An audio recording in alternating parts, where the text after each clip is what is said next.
The likely resistant forces that are against leading from the heart within my organization would be the senior management and some staff members.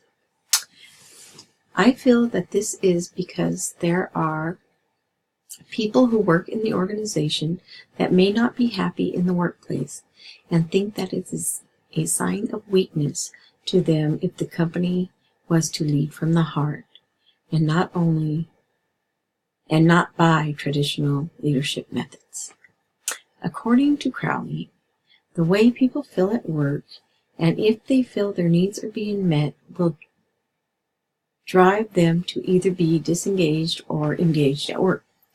People who are disengaged at work do not feel they are important, and many people do not think that the heart has a place within a business. According to Crowley, many beliefs are that the heart in business undermines a manager's effectiveness and lowers profits and productivity. When we lead from the heart, it makes us vulnerable, and when we display emotions in the workplace, it is a sign of weakness. This is the reason that many companies will not lead from the heart.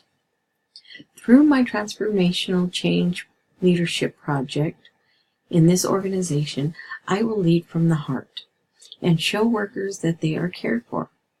Crowley states when people feel that they are cared for, they will invest more of themselves into their workplace.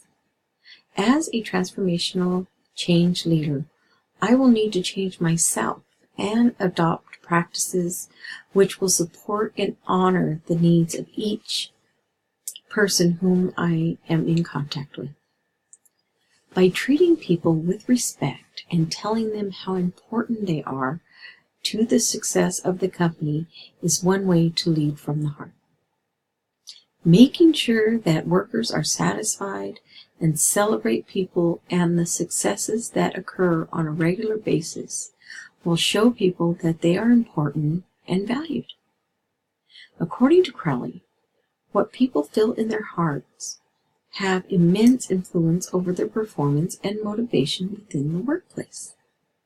Another important action that develops employee engagement is to collaborate and communicate with employees often. By doing this, it shows people that you value their input and believe in what they have to contribute to the organization. In my transformational change project, I will collaborate and communicate with my fellow employees using their knowledge to improve my project so that it will be successful among teachers, parents, and students. Leading from the heart will demonstrate that I do care for each of the staff members, and without their collaboration and communication, my project would not be successful. Thank you.